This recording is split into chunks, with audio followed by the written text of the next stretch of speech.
الحمدللہ رب العالمین والصلاة والسلام علی سید المرسلین اما بعد فاعوذ باللہ من الشیطان الرجیم بسم اللہ الرحمن الرحیم۔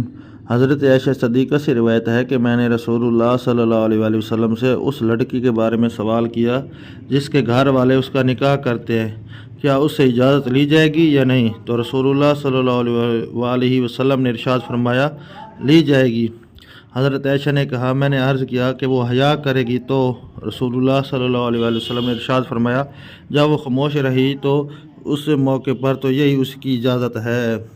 ایک اور روایت میں ہے، حضرت ابن عباس سے روایت ہے کہ نبی اکرم صلی اللہ علیہ وآلہ وسلم سے ارشاد فرمایا بیوہ عورت اپنے ولی سے زیادہ نفس کی حقدار ہے، اور نوجوان کنواری سے اس کے نفس کے بارے میں اجازت لی جائے گی اور اس کی خاموشی اسی کی اجازت ہوگی۔ ایک اور روایت میں حضرت ابن عباس سے روایت ہے کہ نبی اکرم صلی اللہ علیہ وآلہ وسلم نے ارشاد فرمایا شادی شدہ عورت اپنے آپ کی اپنے ولی سے زیادہ حقدار ہے، اور باکرہ عورت سے اجازت لی جائے گی اور اس کا سکوت اس کی اجازت ہے۔